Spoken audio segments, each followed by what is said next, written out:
Ladies and gentlemen, the President of the United States.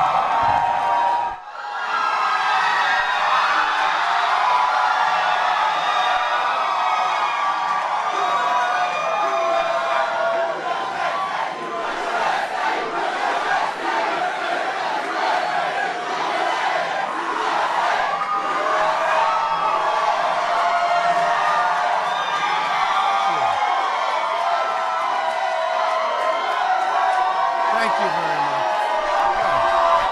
What a group. What a group. Thank you very much. What a great honor to have you. Thank you. It is a great, great honor to have you in the White House. Thank you very much. They call this, as you know, this is Young Black Leadership, and it's the summit. And to have you here is truly my privilege. And we're going to have a lot of fun. We're going to talk. We're going to meet. But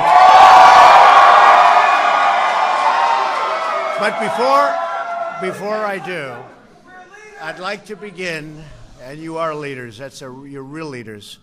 I'd like to begin today's remarks by providing an update on the packages and devices that have been mailed to high-profile figures throughout our country and a media organization. I am pleased to inform you that law enforcement has apprehended the suspect and taken him into custody.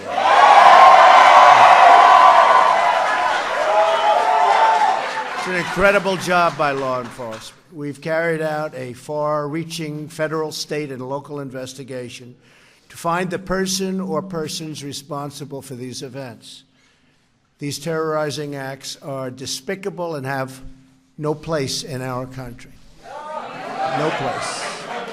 I've instructed authorities to spare no resource or expense in finding those responsible and bringing them to swift and certain justice.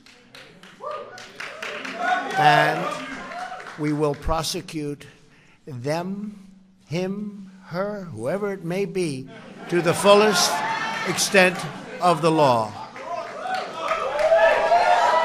We must never allow political violence to take root in America. Cannot let it happen.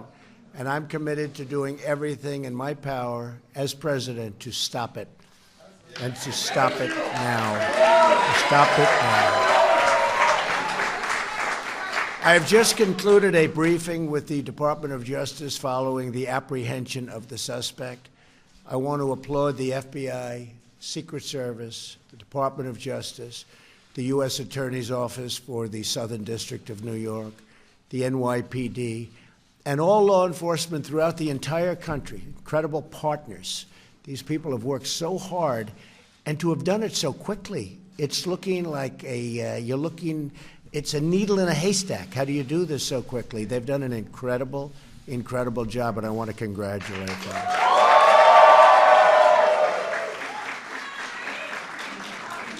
But a bottom line is that Americans must unify, and we must show the world that we are united together in peace and love and harmony as fellow American citizens. There is no country like our country, and every day we are showing the world just how truly great we are. So you are really very special people. I wanted to say that before our little talk. And I appreciate the time you've given me. And boy, one day, one of you is going to be standing. It could be 3 or 4 of you, actually. But you're going to be standing right here. You're going to be standing right here. I have no doubt. I have no doubt. Who in this room wants to be president someday? So it's an ambitious group. It's an ambitious group. That's great. Anyway, thank you all very much. I really appreciate it. For the media, thank you very much. I thought I'd do that, and we feel very strongly. Again, congratulations to all law enforcement. We have the best in the world, and they just showed it. Thank you very much.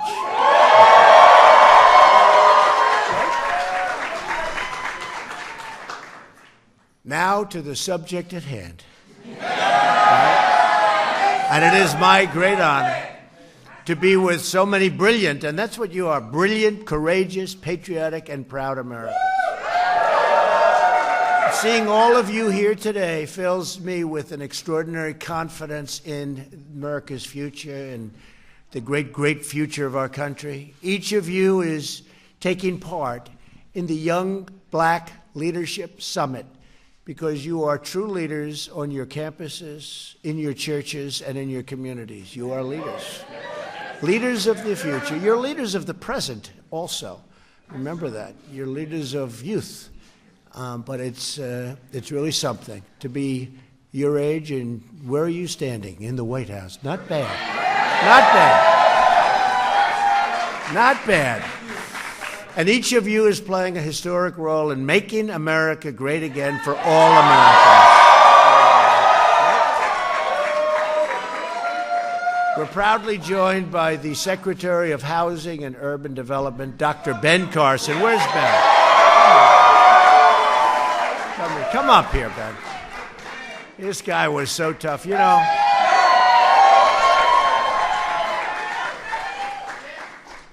I had to run against him, I want to tell you.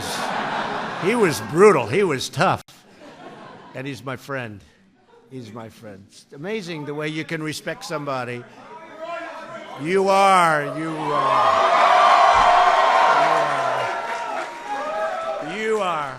But it's incredible when you run against somebody, you're fighting and fighting, and you're doing everything you can, you want to win, and then it sort of works, and you call up, you say, who'd be a great guy for the cabinet? I say, what about Ben Carson?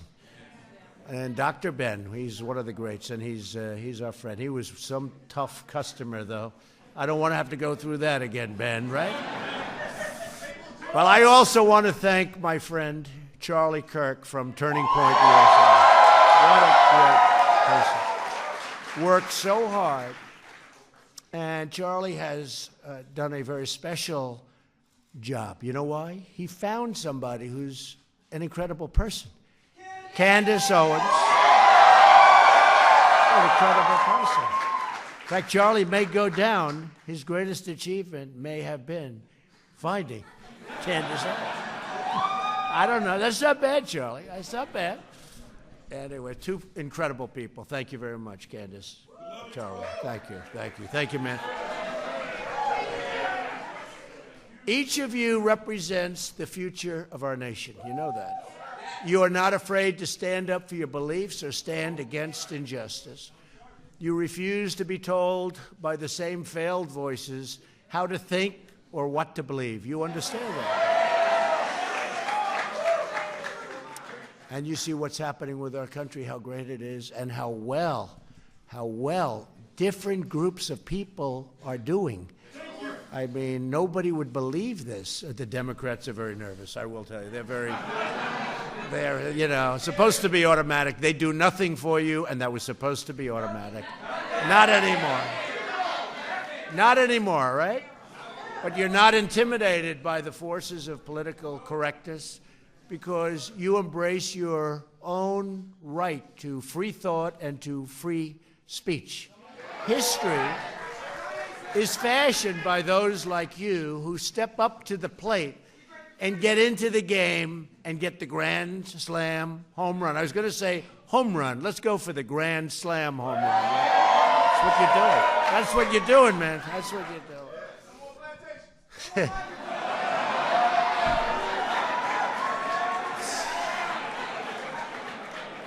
I can live with that. I was never a fan. You know that, right? I don't know. Not everybody's going to understand. I was never a fan. I guess I proved to be right. But you are demanding a better kind of politics in America. Really are. One where those who have the courage to speak are not attacked, but instead really applauded for what you're doing and what you're saying and how you're helping people. For example, we are grateful to Kanye West. How about Kanye? How about Kanye? I don't know. And, you know, Kanye was very interesting because we get these poll numbers, and a lot of them are fake polls. I call them fake polls. And one of the pollsters comes, Kanye leaves, and Kanye's really a great guy. He's a little different, do we say? He's a little different. But he's a smart guy and a good guy. And Kanye came up, and he hugged me, and he's wearing the Make America Great Again cap, and he said, this cap, I feel like Superman. But he understands he's really something very, very special and interesting, and I see why people like him. But he came up, and a couple of days go by, and the pollsters come in. You know, you're falling asleep. They're giving you the same numbers that they've been for the... Sir, what's happened with the African-American community? I said, I don't know. Tell me, what's happening? I don't know. I wasn't thinking. They said, your numbers have gone up like 26 points, which is unheard of. And so I think Kanye, he may be the most powerful man in all of politics, right? But Jim Brown, you don't know, most of you are too young. So I think if Jim Brown were playing football today, and you know, I don't know if you know, does anybody know what lacrosse is? Lacrosse is a tough game. It's a great game, it's a tough game. He may have been the greatest running back of all time, may have been the greatest football player, Jim Brown. They say he was an even better lacrosse player. You've heard that. He's a little bit older. He's half my age. But they say that Jim Brown may have even been a better lacrosse player than he was a football player, if that's possible. In other words, a serious athlete, right? Big Jim. If Jim were playing today, take the highest salary of the NFL and double it. That's how great he was. He would run through them, preferably around them. You know, doesn't need to get slugged.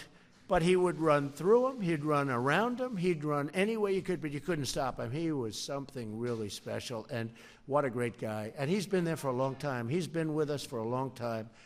And he sat, and he watched Kanye, and I watched Kanye, and Jim's going, man, I've never heard anybody like this. You know, Jim is the strong, silent type, and that's good, too. But that was a great day, having the two of them together. Very different, but they both believe in us. They both believe in what we're doing, as do many others, many, many others. Thank you, Mark. Thank you. And many of you have been attacked and called vicious names for being willing to speak out for what we all believe in. The conservative movement, and Candace, you and Charlie and so many, and Ben, by the way, Ben, Dr. Ben has done so much for the movement. People see what's happened. They see what happens to their lives. It's a movement of tolerance and unity and progress, and a lot of people don't understand that, but they're finding it out. They're attacking us because we are speaking the truth, changing people's minds, and proving every day that our policies work and that we are really doing what's right and what's good. And I get attacked also. You get attacked. I get attacked all the time. In fact, I'm just thinking, come to think of it, who gets attacked more than me? Ben, does anybody get attacked? I get attacked. I get attacked. I think maybe more. Maybe more than anybody. I don't know. I can do the greatest thing for our country, and on the networks and on different things, it will show bad. They will take it back. He gets fake news. But they will, no matter what, if it's, I won't use examples. And today is just sort of a very special day because we caught somebody that hopefully that'll all pan out to be 100%, but it probably will. But today's a special day for that reason. But, you know, we all get attacked, and we're smart, and we understand where they're all coming from. And there's another word that I can just look at these incredible, beautiful, and handsome faces. See, today you're not allowed to use those terms because, you know, they'll say, but you know what? I'll use it anyway. Beautiful, handsome. Well, look at all these handsome faces. I'll use it. Candace, I'll take my chances on that, okay? It's not politically correct. We have to bring that back into the world of being okay, right? Don't you agree? We're going to bring that back. But I see it. You really understand what's happening. You've got it. You know, you're very special. You've got it. And that's why you're here. And other people aren't. But there's a word. A lot of people are jealous of you. They're very jealous. And jealousy is a very bad thing. It's mean. It's nasty. But people that are jealous, they never make it. You know, they're jealous, they never make it.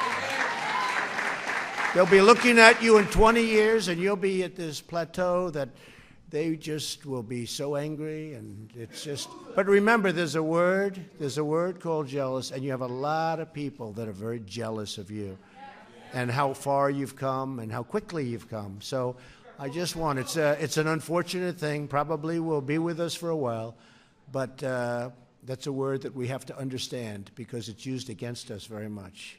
The word jealous, jealousy.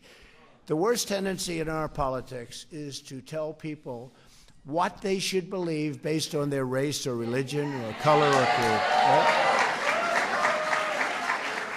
Such a setback. We reject the politics of division, and we embrace the unity of being American. It's really great. We are one people, one family, and we are one nation saluting one great American flag. And by the way Jim Brown talked about the flag the other day was great. I said, I hope we have that because it was beautiful. What he was saying was just incredible. As well as I've heard anybody say it, I've heard everybody talking different views, different everything about the kneeling or the not kneeling. Jim Brown, the greatest of them all, Jim Brown talked about the American flag, and we have it, and it was incredible. And these folks have it, and I wish they'd put it on because it was incredible. Our agenda of America First belongs to every citizen, and we will put America first. You know, we haven't been doing that, and we've been taking care of countries that don't even vote for us at the United Nations. You know, we give tremendous amounts of aid to countries that don't need it. We take care of military protection for countries that are rich. By the way, they're starting to pay up. They're starting to pay up. If you folks don't mind, they're starting to pay up. Beautiful. So, and then they don't take care of us. They don't even vote for us. We had a case with Israel where we needed some help, and we had like 2 votes. And then I said, you know, all these countries, we give billions and billions and billions of dollars in aid. And I just made a statement. I said, I want you to know that we are watching you, and we are watching you vote today on Israel. And we don't like what we're seeing. We've backed you, and we need this vote.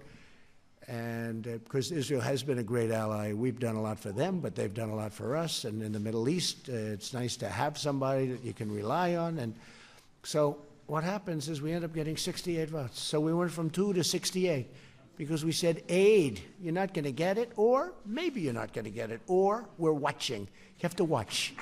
And amazing how that changes the vote. Isn't it amazing? But whether you're African American or Hispanic American or any American, really any American at all, you have the right to live in a country that puts your needs first. So we're so thankful. Because people said, I mean, I heard this one a couple of weeks ago. I said, give me a break. They said, America first. That could be racist. I said, racist? Racist. Why is that racist? Here we are. I think does everybody in this room agree? You're living in America. America first, right? You're here. Racist.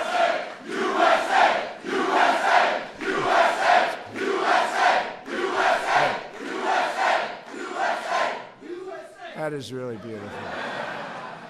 This is a beautiful meeting. I have to be honest with you. I go to a lot of them. Some of them I'm, a little bored. I do my thing. I say my words. I say bye, everybody.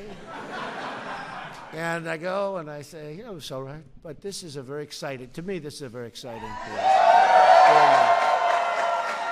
Every citizen benefits from tax cuts, regulation cuts, and millions more of great paying jobs. Look at jobs. Every citizen benefits from lower crime, safer communities, and school choice. Every citizen benefits from reducing the price of prescription drugs, which we did yesterday, got very little coverage.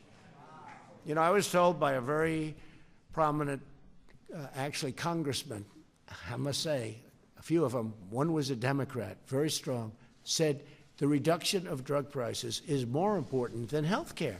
And we're doing great on health care, but I've always wanted, it's been really a thing, and we set it up so it's so good, and we had a big, big announcement yesterday, and we are reducing drug prices tremendously, tremendously. And it didn't get the kind of coverage it should have, because it was a big thing, but you know, they also were competing with this story that took place that now our law enforcement's done such a good job, so maybe that can start to disappear rapidly because we don't like those stories. But we're going to be reducing the prices of drugs and lowering the cost of health care very, very significantly. You're seeing that, and a lot of people are seeing it already. So it's a big thing. Thank you. Every citizen benefits when we stop foreign countries from cheating our workers. That's what they've been doing, you know. They're called globalists. They like the globe. I like the globe, too. I like the globe, too, but we have to take care of our people. We have to. Globalists. Come on. By demanding trade, and you know, when we have trade deals, we have to make good trade deals for our country. So when I took office, trade, we lost $807 billion that year on trade. Think of it. $807 billion. Nobody even knows what it is. What does that mean? It's so much. It's like, what does it mean? You know, if you said you lost 12 million, we lost $807 billion. We want our trade with other countries to be fair and reciprocal. The reciprocal is very important because we have other countries charging us tariffs of 100% and more, and we don't charge them anything. And now we're charging them, folks. Now we're charging. It's going to be, you're seeing a big difference. And every citizen benefits when we have a strong, beautiful border.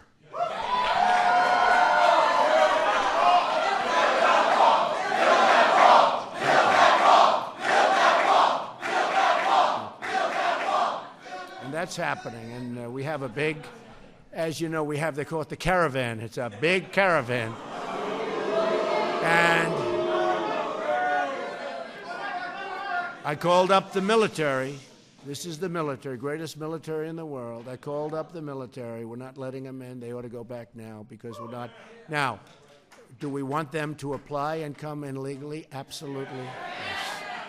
And millions of people are right now waiting, and they've been working this process for, in some cases, 10 years, and they're almost ready to come in. And then they look on television and they see people just walking in. Not going to happen. It's not going to happen. And we also want people to come in on merit. We need people to help us with all the companies that are moving back to the United States. We have tremendous amounts of companies moving back in. We want people to come in on merit, not people that come in and have no chance of ever loving our country, loving our people. We want people to come in and help us with those companies because the companies really, we have the lowest employment rate we've had in 50 years. We want to be able to get great people to help those companies. But we have tremendous opportunities, tremendous, big, powerful, beautiful companies moving in and coming back. And when you were a little bit younger, like maybe, well, for a long time, I could say this. I could actually go, how about 2 years ago? Companies were moving out like you wouldn't believe, and now they're moving back in, and they're all moving back in. Illegal immigration has been especially harmful to African American communities and also to Hispanic American communities by depressing wages and replacing workers. That's been happening, and it's been very unfair. All Americans have the right to have their laws enforced and their borders protected. We don't have borders. We don't have a country. For decades, policies advanced by Democrats have eliminated opportunity and wiped out good-paying jobs and even great-paying jobs for the black community. You know that. Think of it. Their policies are absolutely adverse to the black community. When I ran for president, I asked black Americans to give me a chance with your vote by saying, what the hell do you have to lose? Remember? Ben remembers that. No, I'm making a speech, and I literally had like 20 points about how badly black Americans are being treated African Americans are being treated, and it was point after point, highest crime rate, highest this, worst household ownership, worst age. I'm reading these points, I'm reading them. And I had never seen them before. They were so bad. The crime was horrible in the African American communities. So I'm reading these points. Every one of them is run by the Democrats, every one of those communities, every one. So I'm reading it, crime, the worst education, worst median income, everything, just point after point. Highest employment rate in the whole country by far. By the way, African American youth, unemployment rate like 58%, 58%. So I'm reading these numbers, and I just looked up. I say, vote for me. What the hell do you have to lose? Now, I'm going to be honest with you. So I finished the speech, and I got a big applause. But I finished the speech, I walked back, and my people told me, sir. I said, what? You shouldn't have said that. That's disrespectful. I said, what's disrespectful? What the hell do you have to lose? I said, what's disrespectful? And then I said it over and over at every speech. And you know what? My poll numbers, you saw, with African American went up, up, up, up, because they started saying, he's right. He's right. Hey, so much for so-called handlers, folks, right? My handler said, sir, we don't like that. And I said, you know what? People like it. And a lot of people have come up to me and they said, thank you for saying that, because it made a lot of people think. On every side of the equation, it made them start thinking. So I appreciate that very much. Now I want to talk about what we have done, and more importantly, what you have really gained. You've gained a lot, and we've all gained a lot. I promise to be a president for all Americans. And the amazing results that we've all achieved, you've helped us so much in your communities, incredible. But the results really speak for themselves. It was just announced last quarter that the economy beat all expectations, growing at 3%, 3.5%, and now they think it could be well into the 4s. They just announced an estimate of 3.5, and these are numbers that were not even thought about. In fact, if during the process of going against in the primaries, and Ben, you understand this, if I would have ever said 3.5 or 4%, last quarter was 4.2%, it was 4.1, they elevated it to 4.2, people would have said that is the most dishonest statement for somebody to say that. So 3.5. And consumer spending is surging like they haven't seen. The African American unemployment rate has hit the lowest level ever recorded in the history of our country.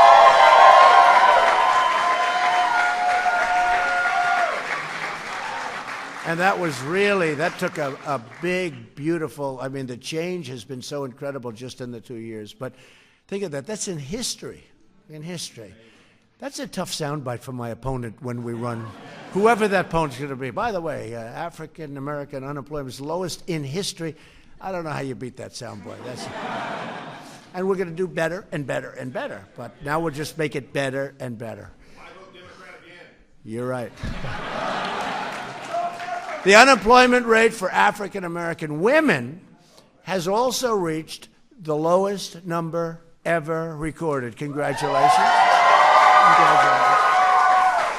African American youth unemployment, which was really in terrible shape, those numbers, is the lowest level ever recorded, history. The African American poverty rate is now at its lowest level in history. So the poverty rate is at the lowest level. I think this is awfully tough for the Democrats to debate. Let's say we're debating and I throw a couple of these numbers. How do they get us, right? How do they get us? Candace, this is a tough number to beat, right? Businesses owned by African American and Hispanic women are growing at a faster rate than any other kind of business or business type ownership. Think of that. African American women, entrepreneurs. That's fantastic. That's a great number right there. Think of it, growing faster than any other business or business group. But it's called winning, right? Winning, yes, I got it. But we still have a lot to do. The Democrats' policies, and you notice I never say the Democratic party. You know, the word is Democrat, but when you say Democratic, it's much nicer sounding, right? They should change their name, actually, but I'm not going to tell them that. I don't want to see all those cameras. I don't want to tell them that. But they say the Democratic Party. It's not that. It's called the Democrat Party. It doesn't sound good, right? I hate it. I hate to say it. You know, you're making a speech, and then you say the Democrat Party, and a lot of people say, oh, it should be the Democrat, because it sounds so much better. They should actually change the name. I'm giving them free advice. Change the name, because we'll still beat them. Their policies are no good, so it doesn't matter, right?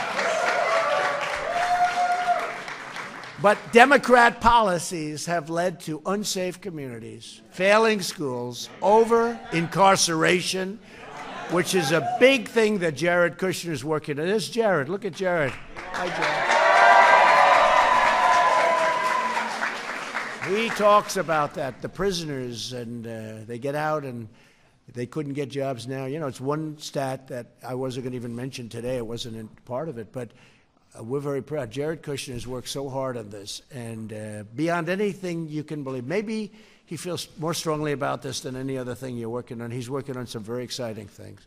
But now, for the first time ever, think of this, prisoners, because the economy is so strong, for the first time, prisoners are getting jobs. And you know what's happening? They're getting a second chance. And I think, frankly, the African-American community, it's not a point I ever bring up because, you know, you don't associate it with anything, but except for the prisoners themselves. But the African-American community appreciates that maybe more than anything we've done. And maybe I should stop bringing it up. What has happened is the economy is now so strong that people are hiring people that got out of prison, giving them a second chance, and giving them a third chance, really, and giving them a lot of chances in some cases. But I'll tell you what, I've spoken to friends of mine who would have never, it wasn't even on their radar. And now they're hiring people getting out of prison. And one of my friends said, you wouldn't believe it. They're like incredible. They're incredible. And I don't mean everyone, because there's no, even in this room, we probably have a couple of bad ones, right? What do you think? Are there any bad ones, huh? No bad ones? But, you know, some of them won't work out, right? Some of them won't work. But I'm hearing from people that it's incredible how good they are. And they are really, the employers are really appreciated by the people that come out because they've given them that chance. This one friend is beyond. He's doing it more and more and more, and he's had tremendous success. Now, that's a little artificial because it's done because the economy is so good it's hard to get people. But we've started a whole trend because not only are they getting the people, but they're doing a fantastic job. So I'm so honored by that. It's something nobody talks about. And to a certain extent, it's because of the economy. But now it's going to carry over beyond the economy. And it's really something we should all be proud of that one. Too many black Americans are trapped in failing communities. We understand that. And I talk about this. In the past, the black community has been promised everything from the Democrats, by the Democrats, and they've gotten nothing. They've gotten nothing. And there's been no incentive. You know, incentive is an important word. There's, like, you have an incentive to be great. You know, you see the incentive. You feel it. Like just being in the room today. There's no incentive. It's like you're giving, but ultimately that becomes a trap. It's all a big trap. While the Democrat Party, see, Democrat, is obsessed with resistance, we are focused on results. We want results. That's what we want. And where the Democrat Party has failed, Republicans have delivered, and we have really delivered big. And, you know, I've only had, it's not even 2 years. It's actually not even that close to 2 years. It would be January 20th, so we have a long way to go. And I can say, and I say it all the time, and I have to be careful because they'll always correct me if I'm slightly wrong, but no other president, no other administration has done in its first 2 years anything near what we've done with regulations, with the big tax cuts, with choice for our veterans, with what we said about prisoners and coming out. I mean, you know, hundreds of things. We've done so many things. And the economy, of course. And remember one thing, because I always consider him to be a true great. And people never give us credit for this. Abraham Lincoln was a Republican, right? Right? I was having arguments with people. We were talking about what the Republicans were doing, and I don't know. I wasn't probably on my game, and I wasn't doing so well, and I just blurted out. And I said it's strong. I said, but Abraham Lincoln was a Republican, and I won the argument. I just said that. Abraham, Honest Abe. I wonder if he was really that honest, but you know what?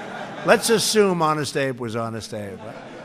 But he was a Republican. Your leadership helps our entire country see that the Republican Party is growing, and it's true. It's becoming a vibrant party because of you, and youth all over, but because of you. And it's growing like never before. It's a party of opportunity. It's a party for all Americans, regardless of race or religion or gender. And we're fighting for the right of every American child to grow up in a safe community. So important. You know, sometimes you'll say, we want strong action, we want safety. And they'll say, well, is that a racial comment? Is that a racist comment?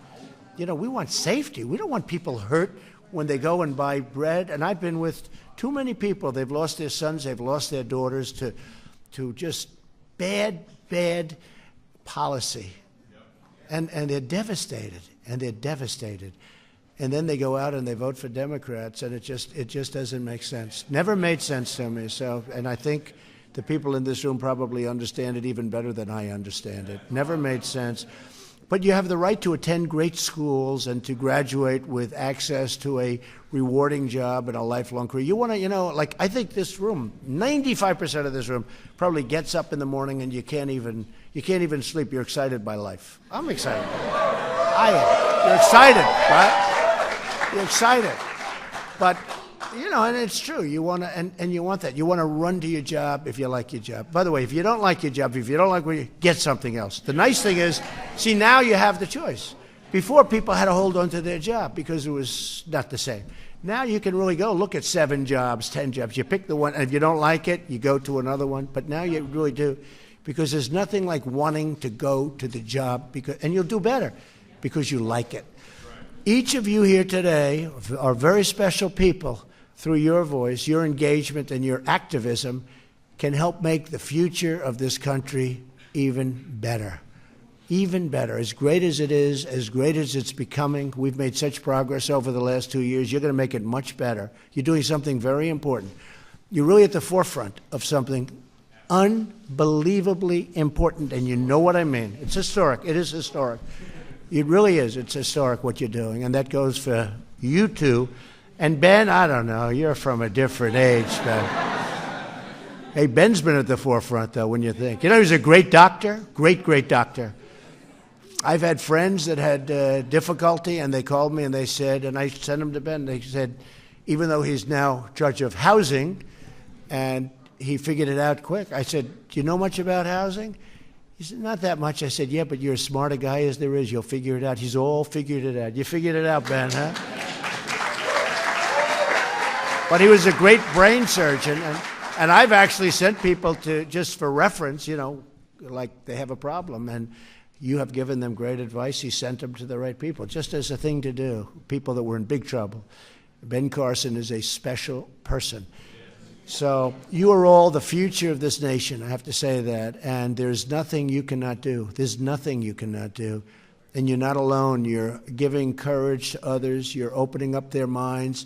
And to start fighting, you're really fighting for real change. This is real change, and you're not even fighting for it. You're doing it it's like you're just doing it. We don't even have to fight for it. Once you're on the right path, you don't have to fight for it. You're just doing it. It's just happening. And it's happening, again, because you love what you're doing. You see it. You have well, thank you. And you have a clear, and I love you too. But you have a clear vision. You know, it's a clear vision. When you do that, you don't even have to fight. But if you meet every day with optimism, I say it all the time, if you confront every obstacle with determination, never quit. Do we have any quitters in this room? Anybody quit? Not one hand. You're raising your head. You don't look like a quitter. This is waving to me, not... Thank you. If you face every challenge with confidence and pride, really like Candace has done. I mean, I saw Candace originally with Kanye again. This Kanye is something, right? But just unrelated. And I said, who is that? Right? But you. And here we are. Look how she's like a rocket ship, right? Boom. Then there's really no goal you cannot achieve and no dream beyond your reach. Nothing. Nothing. And you will. There will be people in this audience, I really believe that will be standing here someday. So do what you love. Look out for your neighbors. Care for your fellow citizens. And always keep the courage of your convictions. And you've got that courage. Never, ever stop fighting. Always do something you believe in. But never, ever quit. Never, ever give up. You know, I know a lot of people over the years. And I went to a great school, a business school. The Wharton School of Finance, a great school, one of the really great schools. And we graduated, and I watched the smartest and the less smart. They were all smart, but they were a little less smart. And some of the really great geniuses, they didn't make it nearly as big as others because they didn't know how to win. They didn't fight as hard. They tended to quit a little bit sooner. Never, ever give up. Never. It's the biggest thing. Never quit. Make sure your vision's right. Your vision is right. Make sure, no, it is right. I mean, other people have a wrong vision. Never going to happen. They're never going to make it. I can tell you right now that the forces are too strong. They're never going to make it. Your vision's incredible. But never give up. Never. I've seen so many people, such talent, great geniuses. They don't have that little extra kick. You see it in sports all the time. That's the great thing about sports, the metaphors. You see it where somebody's this great champion, and you don't know why is that person just better than others, because it's the heart. It's the heart. So you're Americans, and the future belongs to you. You're great Americans, and I have to say it's my honor to have all of you at the White House. It's a very special place. Think of it. Started in really about 1792. Now, that's old, but, you know, when I left China, I said, man, they consider this a modern building, right? I was with President Xi, because we're making a very good trade thing. They want to make a deal so badly. And I said, you're not ready yet. No, you're not ready. No, I told them you're not ready yet. I did say that. They've never heard that before, but I said, you know. But, you know, when they see a building that's, you know, a 1790 type version building, what they say to themselves, you know, that's like a new building. So, but for this country, this is in 1790. If you remember number 6, I'm 45, number 6, President number 6, you know who that was? President number 6 was the first occupant of the White House, but the history here is incredible. And anybody to make it to the White House at your age, most of you are so young, it's incredible. You are really on an incredible path. I just want to thank you all for being here. It's my honor, and God bless you all, and we're with you.